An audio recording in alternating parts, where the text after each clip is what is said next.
아버님, 아빠 재산은 다 우리 거잖아요. 사위 최민준의 말이었습니다. 저는 귀를 의심했습니다. 제가 평생 모은 아파트를 아들한테 줬더니 딸 집에서 이런 말이 나올 줄은 몰랐습니다. 오빠한테 왜 줘요? 우리가 받을 거잖아요. 딸 수연이도 고개를 끄덕였습니다. 저는 그날 결심했습니다. 그리고 3개월 뒤 모든 것이 달라졌습니다. 새벽 5시면 눈이 떠집니다. 나이가 드니까 몸이 먼저 알아서 일어납니다.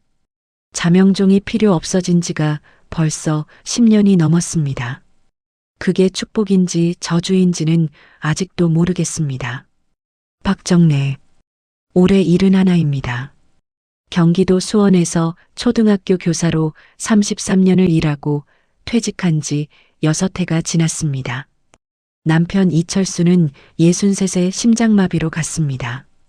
그러니까 저는 혼자가 된 지 8년이 됩니다. 아이는 둘입니다. 딸 박수연 44, 아들 박동수 41. 이른 아침 저는 베란다에 나가 화분에 물을 줍니다. 남편이 살아있을 때 같이 사다 심은 치자나무입니다. 하얀 꽃이 피면 향이 온 집안을 채웁니다. 그 향 때문에라도 이 나무만큼은 제가 죽기 전까지 살려두려 합니다. 물을 주다 보면 어제 일이 생각납니다. 사흘 전 일도, 1년 전 일도. 혼자 사는 사람은 기억이 더 오래 가는 것 같습니다. 들어줄 사람이 없으니까 혼자 반추하는 겁니다. 그날 아침도 그랬습니다. 베란다에서 치자나무에 물을 주면서 저는 동수 생각을 했습니다. 아들 동수는 중소기업 영업직으로 20년을 일했습니다. 회사가 3번 바뀌었고 그때마다 퇴직금은 쥐꼬리였습니다. 결혼은 40에 겨우 했는데 아내 이지영이 임신 중에 유산을 2번 겪었습니다. 그 뒤로 아이가 없습니다. 동수 부부는 수원 외곽 빌라에 전세로 살고 있었습니다. 전세금 1억 2천. 그것도 3년 전 제가 1,500만 원을 보태줘서 겨우 들어간 집이었습니다. 빌라 주인이 팔겠다고 했습니다. 새 집주인이 직접 들어오겠다고 했습니다. 동수 부부는 다음 달까지 나가야 하는 상황이었습니다. 동수, 엄마 나야.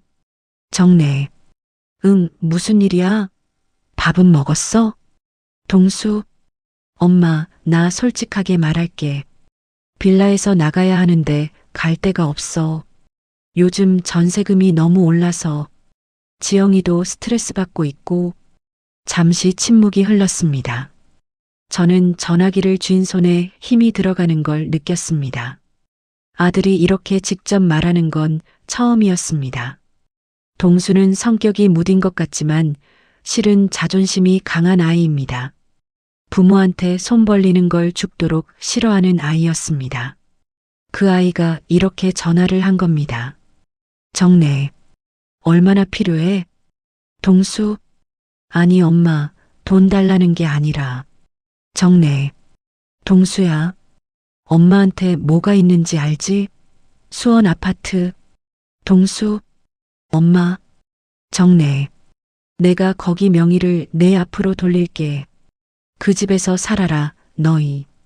전화기 너머로 동수가 울먹이는 소리가 났습니다. 말을 못했습니다. 한참 뒤에 겨우 한마디를 했습니다. 동수, 엄마 고마워. 저는 웃었습니다. 그게 전부였습니다. 통화는 3분도 채 안 됐습니다. 수원 아파트, 25평짜리 구축 아파트입니다.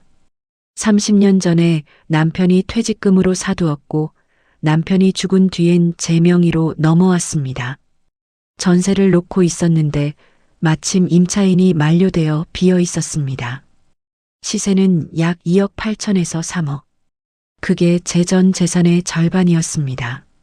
나머지 절반은 정기예금 1억 5천입니다. 퇴직금과 연금을 꼬박꼬박 모은 돈이었습니다. 저는 그 통화를 끊고 베란다로 나갔습니다. 치자나무를 한참 봤습니다. 그게 잘못의 시작이었습니다. 잘못이라고 하면 이상하게 들리겠지만 나중에 돌이켜보니 그 전화가 모든 것의 출발점이었습니다. 제가 아들을 돕겠다고 결심한 그 순간부터 다른 쪽에서 무언가가 움직이기 시작했습니다. 딸 수연이는 10살 때부터 공부를 잘했습니다. 서울대학교 경영학과를 나왔고 대기업 마케팅 팀에서 일하다가 38배 지금의 남편 최민준을 만났습니다. 최민준, 사위입니다. 키가 크고 말이 번드르르한 사람입니다. 처음 수연이가 데려왔을 때 저는 솔직히 좋은 인상을 받지 못했습니다. 눈이 너무 빠릅니다. 사람을 보는 게 아니라 사람 뒤에 뭔가를 보는 눈입니다. 그게 뭔지는 당시엔 몰랐습니다. 사위는 부동산 컨설팅 회사를 운영했습니다. 처음엔 잘 됐습니다. 수연이와 둘이 서울 마포에 아파트도 샀습니다. 그런데 코로나 이후로 사업이 기울었다고 했습니다. 직원을 줄이고 사무실을 옮기고 결국 법인 문을 닫았습니다. 그 과정에서 제가 돈을 댔습니다. 수연이가 부탁하면 거절을 못했습니다. 처음엔 300, 다음엔 500, 그 다음엔 전세 보증금 3천을 보태줬습니다. 세어보면 벌써 4,300만 원이 들어갔습니다. 그게 모두 기억에서 지워졌는지 딸 부부는 그 돈 얘기를 한 번도 먼저 꺼낸 적이 없었습니다. 그래도 저는 불만이 없었습니다. 딸이니까. 부모가 있는 이유가 그거 아니겠습니까? 아프면 약을 주고 힘들면 버팀목이 되는 것. 그게 부모라고 생각했습니다. 그런데 그날 제 생각이 처음으로 흔들렸습니다. 동수와 통화를 마치고 사흘 뒤였습니다. 딸 수연이한테서 전화가 왔습니다. 수연, 엄마 나야. 정래. 응. 수연, 엄마 수원 아파트 오빠한테 준다고 했어? 저는 순간 멈췄습니다. 그 말을 수연이가 어떻게 알았을까? 동수가 말했나? 아니면 정래. 그래, 생각 중이야. 동수가 빌라 나가야 한다고 해서. 수연, 엄마, 그 얘기 우리도 같이 해야 하지 않아? 정래. 같이? 그게 무슨 말이야? 수연, 나도 자식이잖아. 엄마 재산이면 나도 해당되는 거 아니야? 저는 그 말이 이상하게 들렸습니다. 자식이라서 해당된다는 것이 어떤 의미인지, 재산을 나눠 가질 권리가 있다는 뜻인지, 아니면 결정에 참여해야 한다는 뜻인지. 정래. 수연아, 그 집은 아직 내 재산이야. 내가 알아서 할게. 수연. 딸이 끊었습니다. 짧은 통화였습니다. 그런데 뭔가 찝찝했습니다. 말투가 평소랑 달랐습니다. 더 딱딱했고 더 계산적이었습니다. 나중에야 알았습니다. 그 전화는 딸이 시작한 게 아니었다는 것을, 전화기 너머에는 사위가 있었다는 것을. 그로부터 일주일이 지난 토요일이었습니다. 수연이네 집에 갔습니다. 딸이 밥 먹으러 오라고 해서요. 마포 아파트. 전세 보증금 3천을 제가 보태준 그 집입니다. 깔끔하고 좋은 집이었습니다. 그런데 제가 갈 때마다 뭔가 불편했습니다. 사위의 눈빛 때문이었습니다. 밥을 먹으면서 사위 최민준이 얘기했습니다. 민준, 장모님 요즘 부동산 많이 오르죠? 수원 쪽도. 정래. 글쎄 잘 모르겠어. 민준. 수원 쪽 아파트들 요즘 많이들 찾더라고요. 제가 좀 알아봐 드릴까요? 시세 같은 거. 저는 아무 대답도 안 했습니다. 밥을 먹으면서 그냥 넘겼습니다. 사위가 부동산 일을 했으니까 그냥 아는 체 하는 거라 생각했습니다. 그런데 수연이가 눈을 피했습니다. 밥그릇만 봤습니다. 그때 제가 좀 더 눈치를 챘어야 했습니다. 그 눈빛이 단순한 관심이 아니라는 걸. 사위는 그날 이미 제 아파트를 계산하고 있었던 겁니다. 집에 돌아오면서 괜히 기분이 좋지 않았습니다. 이유를 딱 꼬집어 말하기가 어려웠는데 그냥 몸이 먼저 느꼈습니다. 무언가 잘못 돌아가고 있다고. 그리고 그 다음 주 목요일 저녁 사위가 우리 집 초인종을 눌렀습니다. 사위는 양복을 차려입고 왔습니다. 손에는 서류 봉투가 들려 있었습니다. 그리고 제 눈을 똑바로 보며 말했습니다. 장모님, 아빠 재산은 다 우리 거잖아요. 초인종이 울린 건 저녁 6시 반이었습니다. 저는 된장국을 끓이고 있었습니다. 두부를 썰다가 손을 닦으며 현관으로 나갔습니다. 인터폰 화면에 사위 얼굴이 보였습니다. 수연이는 없었습니다. 혼자였습니다. 이상하다는 생각이 들었지만 문을 열었습니다. 민준. 장모님, 안녕하세요. 잠깐 얘기 좀 할 수 있을까요? 정래. 수연이는 어쩌고? 민준. 오늘은 제가 혼자 왔습니다. 장모님이랑 단둘이 얘기가 필요해서요. 사위는 거실로 들어왔습니다. 소파에 앉으라고 했는데 서 있었습니다. 코트를 입은 채로, 가방은 내려놓지 않은 채로. 저는 맞은편 의자에 앉았습니다. 뭔가 분위기가 이상했습니다. 대화를 하러 온 사람의 모습이 아니었습니다. 협상을 하러 온 사람의 자세였습니다. 민준. 장모님, 솔직하게 말씀드릴게요. 정래. 그래요. 민준. 수원 아파트요. 거기 오빠한테 주시면 안 됩니다. 저는 입이 열리지 않았습니다. 이게 무슨 소리인가? 내가 잘못 들은 건가? 정래. 민준 씨, 그게 무슨 말이에요? 민준. 장모님, 사실 아빠 재산은 다 우리 거잖아요. 당연히 수연이한테 와야 하는 거 아닌가요?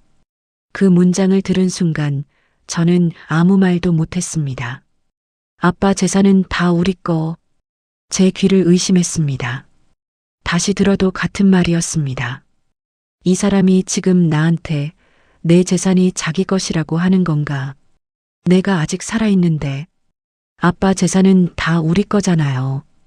그 말은 제 가슴에 못처럼 박혔습니다. 저는 71입니다. 아직 살아있습니다. 정래.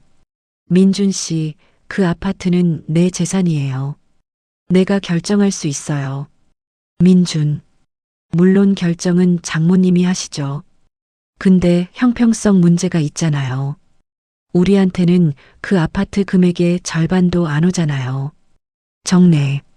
수연이한테 이미 전세 보증금 3천 줬잖아요.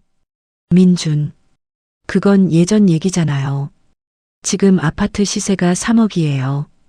그걸 오빠한테 통째로 주시는 건 좀 다른 얘기죠. 그때 현관문이 열렸습니다. 수연이었습니다. 사위 뒤에 왔던 겁니다. 아니, 사위가 미리 들어오고 수연이가 나중에 온 것이었습니다. 계획된 거였습니다. 정래. 수연아, 너도 알고 있었어? 수연. 엄마. 정래. 민준 씨가 여기 온 거 알았어? 수연. 딸이 대답을 안 했습니다. 가방을 내려놓고 소파에 앉았습니다. 그리고 핸드폰을 봤습니다. 그 장면이 지금도 눈에 선합니다. 핸드폰을 보는 딸, 제 눈을 피하는 딸, 그 침묵이 모든 것을 말해줬습니다. 민준. 장모님, 우리도 형편이 어렵습니다. 사업도 힘들고 지금 당장 무리한 걸 요구하는 게 아니에요. 그냥 공평하게 해달라는 거죠. 정래. 공평? 민준 씨, 공평이 뭔지 알아요? 나는 수연이한테 이미 4천 넘게 줬어요. 이사 비용, 전세금, 병원비. 동수한테는 그거 다 합쳐 1,500이에요. 민준. 그건 예전 일이고요. 정래. 예전 일이 아니에요. 그 돈이 어디서 났는지 알아요? 내가 30년 교사로 일한 거예요. 남편 퇴직금이에요. 내 노후 자금이에요. 저는 목소리가 높아졌습니다. 평생 이렇게 감정적으로 말해본 적이 없는데 손이 떨렸습니다. 민준, 장모님이 화가 나신 건 이해해요. 근데 차분하게 생각해 보세요. 나중에 상속이 되면 어차피 절반은 수연이 거예요. 그걸 미리 정리하는 게 뭐가 문제예요? 나중에 상속이 되면 그 말이 귀에 박혔습니다. 나중에 내가 죽은 다음에 이 사람은 지금 내 죽음을 계산하고 있는 겁니다. 정래, 수연아, 수연, 응, 정래, 너는 어떻게 생각해? 딸이 핸드폰에서 눈을 들었습니다. 저를 봤습니다. 한 1초 정도, 그리고 다시 고개를 내렸습니다. 수연, 민준이 말이 틀린 건 아니야. 그 순간 저는 딸을 잃었습니다.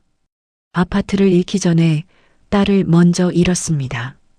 사위는 한 번 입을 열기 시작하자 멈추지 않았습니다. 민준, 솔직히 오빠가 뭘 한 게 있어요?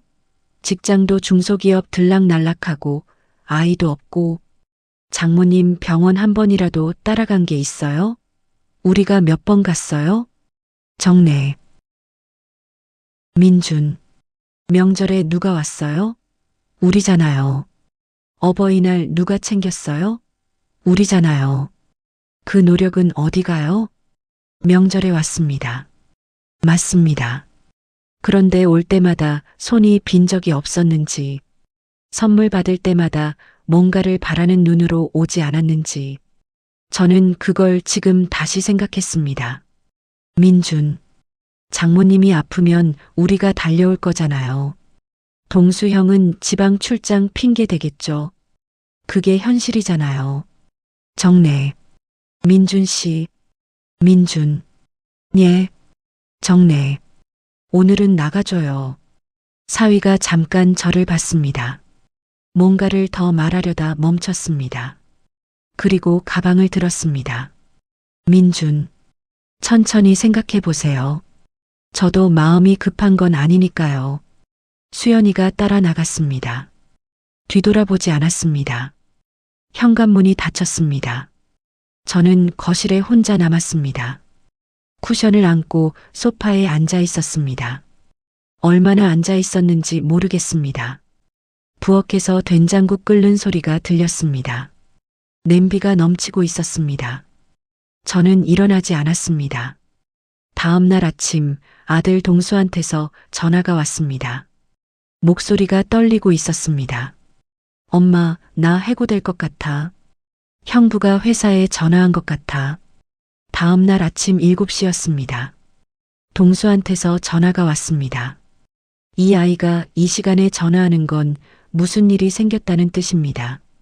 동수, 엄마, 정래, 왜 무슨 일이야? 동수, 어제 우리 팀장이 나 불렀어. 회사에 누군가 전화를 했대. 내가 빚이 많고 신용불량 상태라고. 정래, 뭐? 동수, 거짓말이잖아, 엄마. 나 신불자 아니잖아. 근데 팀장이 그걸 믿고 있는 거야. 나 이번 달 계약 연장 안 될 것 같아. 저는 숨이 막혔습니다. 누가 전화했을까? 처음엔 설마 했습니다. 설마 사위가 그 짓을 했겠냐고. 그런데 다른 사람이 없었습니다. 동수가 빌라를 나가야 한다는 것, 제가 아파트를 넘길 생각이라는 것을 아는 사람은 딸 부부밖에 없었습니다. 정래, 동수야, 그 전화 누군지 확인이 돼? 동수, 팀장이 모른다고 해. 외부 전화였대. 근데 엄마, 형부 목소리를 좀 아는데. 팀장이 부동산 관련 분이셨다고 했거든. 부동산 관련 분. 사위 최민준. 부동산 컨설팅을 했던 사람. 저는 그 자리에서 한참 동안 아무 말도 못했습니다. 부들부들 손이 떨렸습니다. 화가 났습니다. 그 화가 어떤 화인지 정확히 표현하기가 어려웠습니다. 분노인지 배신감인지 아니면 두려움인지. 사위가 직접 아들 직장에 전화를 해서 허위 사실을 퍼뜨렸습니다. 아들이 신용불량자라고, 그래서 아파트를 받을 자격이 없다고 인상을 심으려는 건지, 아니면 단순히 위협을 하는 건지, 어느 쪽이든 용납할 수 없었습니다. 그날 저녁 사위가 또 왔습니다. 이번엔 수연이와 함께였습니다. 그리고 이번엔 서류 봉투를 들고 왔습니다. 민준, 장모님, 오늘은 좀 더 구체적인 얘기를 하러 왔어요. 정래, 구체적인 얘기요? 민준, 네, 법적인 얘기예요. 사위가 봉투에서 서류를 꺼냈습니다. A사 용지 여러 장이었습니다. 맨 위에 이름이 보였습니다. 법무법인 어딘가, 변호사 명함도 같이 들어 있었습니다. 민준, 기업은 청구 소송이라고 아세요? 저희가 장모님 병원비도 내고 명절도 챙기고 그 기여분을 법적으로 인정받을 수 있어요. 아파트 금액에서 일부를 우리한테 귀속시킬 수 있는 방법이 있습니다. 사위는 이미 변호사를 만나고 온 겁니다. 처음부터 계획이 있었던 겁니다. 정래, 민준 씨, 나한테 소송을 하겠다는 거예요? 민준, 소송이라는 게 아니라 방법이 있다는 걸 알려드리는 거예요. 장모님이 아파트를 동수 씨한테 넘기면 우리가 이의를 제기할 수 있다는 거죠.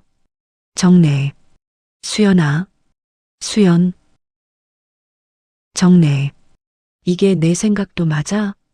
수연, 엄마, 우리도 어렵잖아. 오빠만 챙길 수는 없잖아. 딸이 드디어 말을 했습니다. 사위가 대신 말해주길 기다렸다가 이제 한마디 거둔 것입니다. 그 말이 사위보다 더 아팠습니다. 남은 사람한테 배신을 당하면 남보다 더 크게 아픕니다. 민준, 장모님, 저희는 극단적으로 가고 싶지 않아요. 그냥 아파트를 절반씩 공동 명의로 하거나 아니면 동수 씨한테 주는 대신 저희한테 현금으로 같은 금액을 주시면 돼요. 그럼 아무 문제 없잖아요. 현금으로 같은 금액. 3억? 저한테 남은 전 재산의 2배였습니다. 이 사람이 무슨 계산을 하는 건지 모르겠었습니다. 정래, 민준 씨, 나한테 3억이 어디 있어요? 민준, 예금 있잖아요. 1억 5천. 아파트 팔면 다 합치면 되잖아요. 이 사람은 내 전 재산이 얼마인지를 알고 있었습니다. 정확히 알고 있었습니다. 저는 그 순간 소름이 돋았습니다. 이게 단순한 요구가 아니었습니다. 이 사람은 저의 재산 내역을 이미 파악하고 있었습니다. 어떻게? 수연이가 말해준 겁니다. 딸이 사위에게 제 재산 내역을 알려준 겁니다. 정래, 오늘은 나가주세요. 두 분 다. 민준, 장모님, 이거는 빠르게 결정하셔야 해요. 시간이 오래 걸리면 법적으로 복잡해질 수 있어요. 정래, 나가요. 이번엔 딸도 뭔가를 말하려다 입을 다물었습니다. 두 사람이 나갔습니다. 저는 서류 봉투를 식탁 위에 올려놓고 한참 봤습니다. 변호사 명함, 기업은 청구 소송 관련 검토서, 이것들이 어느 날 갑자기 준비된 것들이 아니었습니다. 며칠 전 사위가 수원 아파트 시세를 물어봤을 때, 아니, 그보다 더 전부터 이 사람은 계획을 세우고 있었던 겁니다. 그날 밤 저는 잠을 못 잤습니다. 누워서 천장을 봤습니다. 이 집, 제가 퇴직 후 혼자 살아온 이 집, 남편 사진이 거실에 걸려 있습니다. 치자나무가 베란다에 있습니다. 아이들이 어릴 때 같이 찍은 사진이 액자 속에 있습니다. 수연이가 5살 때 찍은 사진입니다. 제 무릎 위에 앉아서 웃고 있었습니다. 그 웃음이 진짜라고 저는 평생 믿었습니다. 그런데 그 딸이 오늘 저한테 뭐라고 했습니까? 민준이 말이 맞다고 했습니다. 내 재산을 내가 쓰는 것에 이의를 제기했습니다. 남편보다 사위를 편들었습니다. 저는 이불을 걷어차고 일어났습니다. 부엌으로 가서 냉수 한 잔 마셨습니다. 그리고 서류 봉투를 다시 꺼냈습니다. 변호사 명함을 봤습니다. 이 명함에 적힌 사람이 사위를 도와주고 있는 겁니다. 그렇다면 저도 도움을 받아야 했습니다. 그날 밤 저는 결심했습니다. 감정으로 대응하면 지는 겁니다. 조용히, 천천히, 제대로 해야 했습니다. 저는 71입니다. 하지만 33년 교사로 살면서 한 가지를 배웠습니다. 감정이 앞서면 지는 겁니다. 그리고 저는 질 생각이 없었습니다. 저는 은행에 갔습니다. 그리고 믿기 힘든 것을 발견했습니다. 딸 명의의 적금, 제가 매달 보내주는 돈, 그 돈이 사위 계좌로 빠져나가고 있었습니다. 다음 날 아침 일찍 저는 은행을 찾아갔습니다. 수원 근처 지점이었습니다. 제가 거래하던 오래된 지점입니다. 창구 직원이 저를 알아봤습니다. 정례, 제 딸 박수연 씨 명의 적금 내역 좀 볼 수 있을까요? 제가 가입해 준 거라서요. 수연이 명의지만 제가 가입해 준 적금이 있었습니다. 딸이 결혼할 때 노후에 쓰라고 만들어 준 겁니다. 매달 50만 원씩 자동이체로 넣어줬습니다. 3년이 됐으니까 원금만 1,800만 원이었습니다. 내역을 출력받아서 봤습니다. 그런데 이상했습니다. 적금 잔액이 600만 원이었습니다. 1,800만 원이 있어야 하는 적금에 600이 있었습니다. 중간에 3번 인출이 됐습니다. 금액은 각각 400만 원씩이었습니다. 인출 날짜를 보니까 사위 사업이 힘들다고 했던 그 시기와 정확히 겹쳤습니다. 저는 직원한테 물었습니다. 정례, 인출 후에 이 돈이 어디 계좌로 갔는지 알 수 있을까요? 직원이 조회를 해줬습니다. 이체된 계좌가 나왔습니다. 개인 계좌였습니다. 예금주 이름을 봤습니다. 최민준, 사위 이름이었습니다. 딸 명의 적금에서 돈이 빠져나갔습니다. 그 돈은 사위 계좌로 들어갔습니다. 딸은 알고 있었을까요? 아니면 몰랐을까요? 저는 그날 오후 변호사 사무실을 찾아갔습니다. 사위가 들고 온 변호사 명함에 있는 사람이 아닙니다. 인터넷으로 검색해서 직접 찾은 곳이었습니다. 아파트 근처에 있는 가사법 전문 변호사 사무실이었습니다. 변호사는 40대 초반의 여성이었습니다. 차분하고 똑 부러진 사람이었습니다. 저는 처음부터 끝까지 다 얘기했습니다. 사위가 한 말, 들고 온 서류, 아들 직장에 전화한 것, 적금 내역까지. 정례, 제가 살아있는데 제 재산을 제가 마음대로 못 쓰는 게 맞나요? 변호사, 전혀요. 어머니 재산을 어떻게 쓰시든 생전에는 완전히 어머니 권한입니다. 사위분이 말씀하신 기여분 청구는 상속 이후에나 해당되는 얘기예요. 지금은 적용이 안 됩니다. 정례, 그럼 제가 아파트를 아들한테 줘도 아무 문제가 없는 건가요? 변호사, 증여세 절차만 잘 밟으시면 완전히 합법입니다. 사위분이 소송을 걸어도 기각됩니다.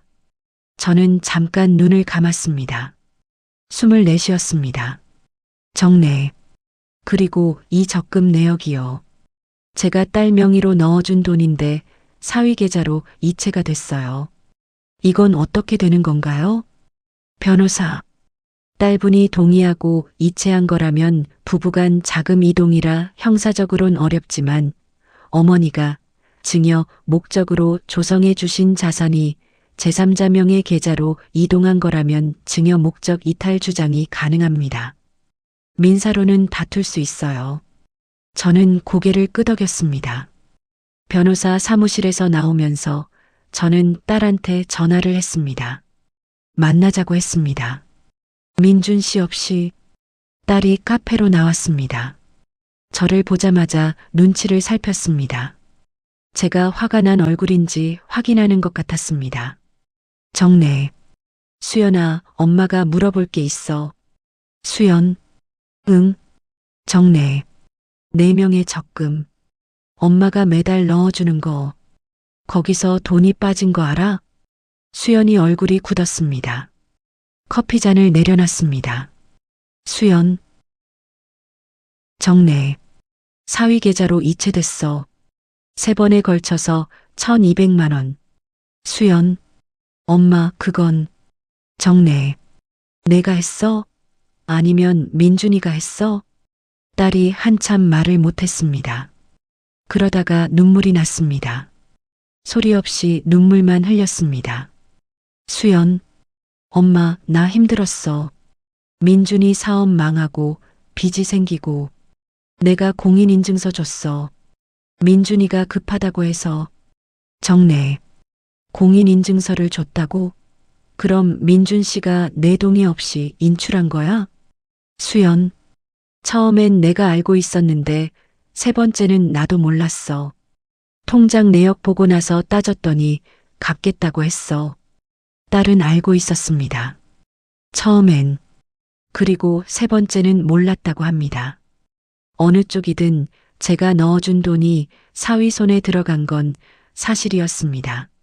정래. 수연아. 엄마가 그 돈 왜 넣어줬는지 알지? 내 노후 자금이라고. 나중에 나 없어도 내가 살라고. 수연. 알아. 정래. 그 돈이 민준이 사업에 들어간 거야. 딸이 아무 말도 안 했습니다. 저는 커피를 한 모금 마셨습니다. 뜨거웠지만 아무 맛이 안 났습니다. 카페를 나오면서 저는 하늘을 봤습니다. 가을이었습니다. 하늘이 높고 파랬습니다. 이런 날엔 남편이 생각납니다. 남편은 가을을 좋아했습니다. 산에 가자고 늘 조르던 사람이었습니다. 저는 귀찮다고 핑계대고 잘 안 따라갔었습니다. 지금은 그게 후회됩니다. 저는 그 자리에서 조용히 결심했습니다. 화를 내면 지는 겁니다. 싸우면 지는 겁니다. 상대방이 원하는 대로 끌려가는 겁니다. 저는 다르게 할 겁니다. 조용히, 법대로, 그리고 완벽하게. 정래. 혼자서 정래야. 33년을 교단에 서면서 뭘 배웠냐?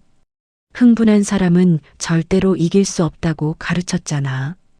그날 밤 저는 변호사한테 전화를 다시 했습니다. 정래. 선생님, 제가 먼저 움직이려고 합니다. 아파트 증여 먼저 진행하고 그 다음 할 게 있어요. 변호사. 무엇을 더 하실 건데요? 정래. 사위 계좌로 들어간 제 돈 돌려받는 방법이요.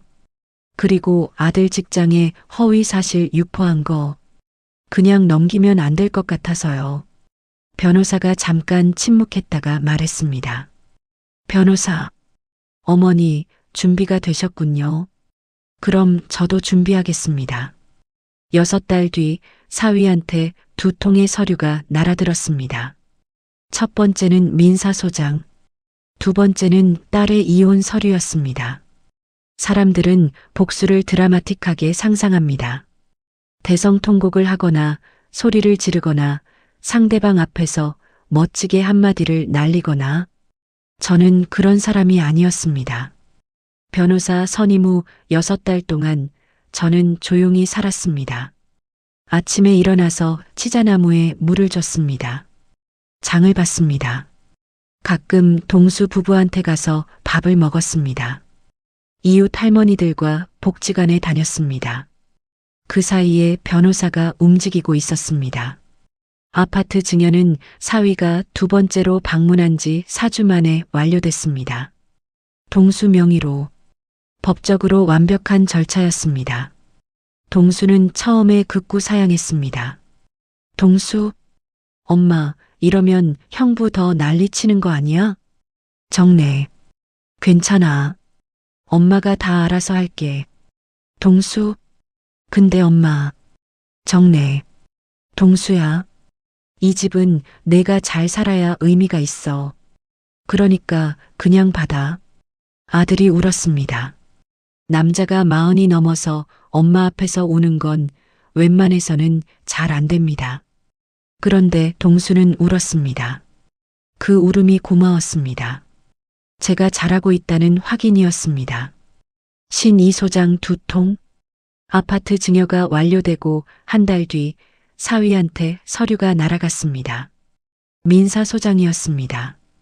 딸명의 적금 계좌에서 무단으로 인출한 1,200만 원에 대한 반환 청구, 그리고 아들 직장에 허위 사실을 유포해 업무 방해와 명예훼손을 한 건에 대한 손해배상 청구, 두 건을 합쳐 총 청구 금액은 2,300만 원이었습니다. 변호사한테 들은 바로는 사위가 소장을 받던 날 얼굴이 하얗게 질렸다고 했습니다. 상대방 변호사가 전화로 알려줬다고 합니다. 민준, 장모님이 소송을? 말도 안 돼. 내가 뭘 잘못했다고. 사위가 수연이한테 전화했다고 합니다. 수연이도 몰랐습니다. 제가 이렇게까지 할 줄 아무도 몰랐던 겁니다. 그게 맞습니다. 저는 평생 조용한 사람으로 살았습니다. 감정을 드러내지 않고 싸우는 대신 참는 사람으로. 그래서 아무도 제가 움직일 거라고 생각하지 않았던 겁니다. 신3 사위의 연락. 소장이 날아간 지 사흘 뒤 사위한테서 전화가 왔습니다. 민준, 장모님, 이게 뭡니까? 갑자기 소송이라니. 정례. 민준 씨, 소장 내용을 읽어보셨으면 아시겠죠? 민준. 아니, 장모님, 저희 사이에 이렇게까지 할 필요가 있어요? 가족끼리 합의를 해야지. 정례. 합의요? 민준 씨가 변호사 데리고 우리 집에 왔을 때 저한테 합의를 제안하신 거 맞죠? 민준. 그건 다른 맥락이잖아요. 정례. 민준 씨, 이건 변호사를 통해서 진행하세요. 저는 더 이상 이 번호로 개인 연락은 안 받겠습니다. 저는 전화를 끊었습니다. 손이 조금 떨렸습니다. 그래도 목소리는 안 떨렸습니다. 그게 중요했습니다. 신사딸의 선택. 그 전화가 있고 이틀 뒤 수연이가 찾아왔습니다. 혼자였습니다. 눈이 많이 부어 있었습니다. 며칠 못 잔 얼굴이었습니다. 수연, 엄마, 정례, 들어와. 수연이가 소파에 앉았습니다. 한참 말이 없었습니다. 수연, 엄마, 나 이혼하려고. 저는 놀라지 않았습니다. 솔직히 예상했습니다. 소장이 날아갔을 때 딸이 어떤 선택을 할지 가늠이 됐습니다. 정례. 왜? 수연. 엄마 돈이 민준 계좌로 들어간 것 나도 자세히 알아봤어. 내가 공인인증서 줬을 때 처음엔 한 번만이라 했는데 민준이 혼자서 2번 더 했어. 내 계좌를 내가 모르는 사이에. 정례. 수연. 그 사람이 엄마한테 소송 협박까지 한 거잖아. 나는 그게 그렇게 심할 줄 몰랐어. 진짜로. 엄마한테 그냥 아파트 문제 얘기하는 건 줄만 알았어. 딸이 몰랐던 부분이 있을 수 있습니다. 딸이 알면서도 눈을 감은 부분도 있을 수 있습니다. 어느 쪽이든 저는 다 이해하기로 했습니다. 딸은 제 딸이니까. 정례. 수연아, 이혼은 내가 결정할 일이야. 엄마가 이래라 저래라 할 게 아니야. 수연. 엄마는 나한테 화 안 나? 정례. 화가 안 난다고 하면 거짓말이지. 근데 수연아, 화보다 걱정이 더 커. 수연. 정례. 내가 저 사람 곁에서 제대로 된 대접을 받고 살았나 싶어서 그게 더 속이 상해.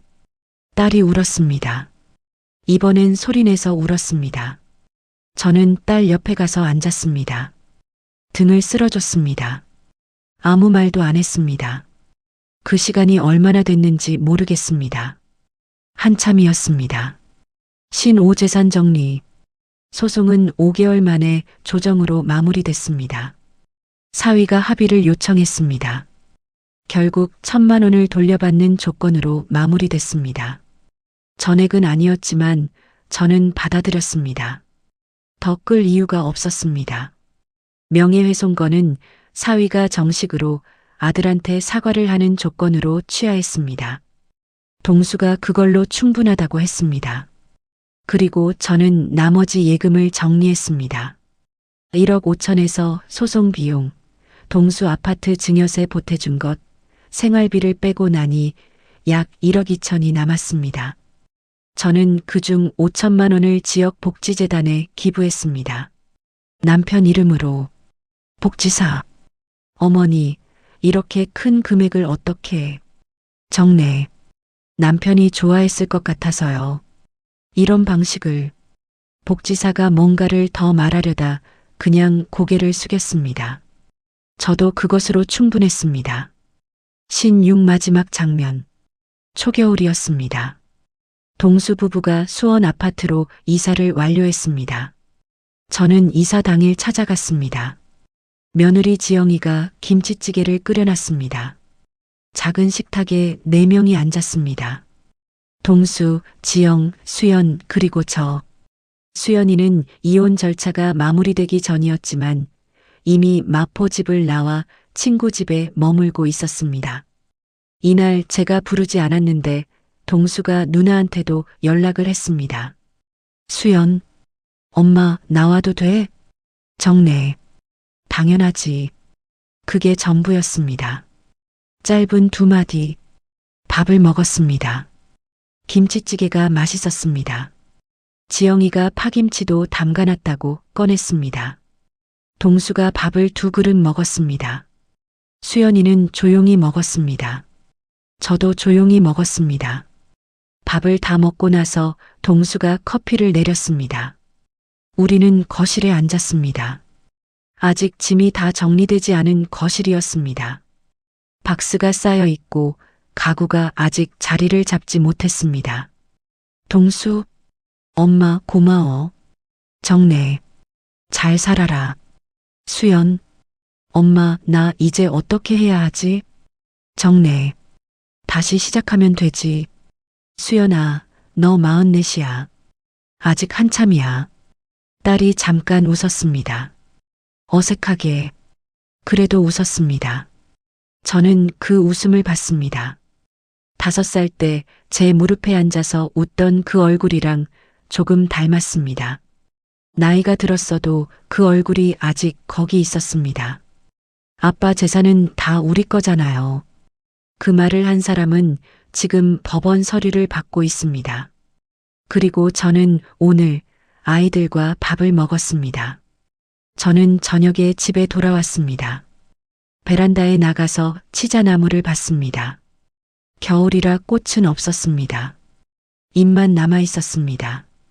그래도 살아 있었습니다. 내년 봄이 되면 또 꽃이 필 겁니다. 하얀 꽃이, 향이 진한 꽃이. 저도 그때까지 살아 있을 겁니다. 그게 지금 제 목표입니다. 71의 박정래. 아직 살아 있습니다. 마이너스 끝 마이너스.